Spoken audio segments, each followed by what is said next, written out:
Francesco Saverio Pavone, cosa ha comportato dal punto di vista del tessuto criminale l'eliminazione della banda Maniero?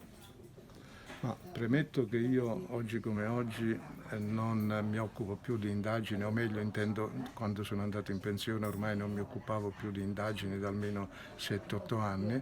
Devo dire che sostanzialmente l'eliminazione della banda Maniero ha favorito l'ingresso, comunque la proliferazione nel nostro territorio di una serie di bande criminali di etnie anche straniere. Parliamo di nigeriani, parliamo di tunisini, parliamo di albanesi e così via. Sostanzialmente, non essendoci più questo ferreo controllo del territorio quale era all'epoca di Maniero, questi soggetti malavitosi sono riusciti ad inserirsi nel tessuto urbano, soprattutto delle grosse città, per spacciare soprattutto stupefacenti.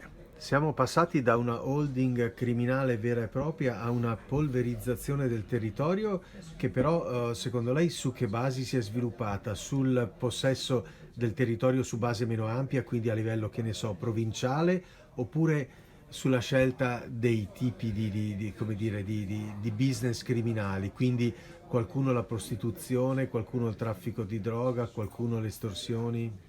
Guardi, su questo non posso essere preciso perché, come dicevo, da anni non mi occupavo più di indagini, soprattutto a Venezia, però sostanzialmente devo dire che questi gruppi criminali, ammesso che siano componenti di più gruppi, si sono insediati nel territorio dove hanno trovato spazio.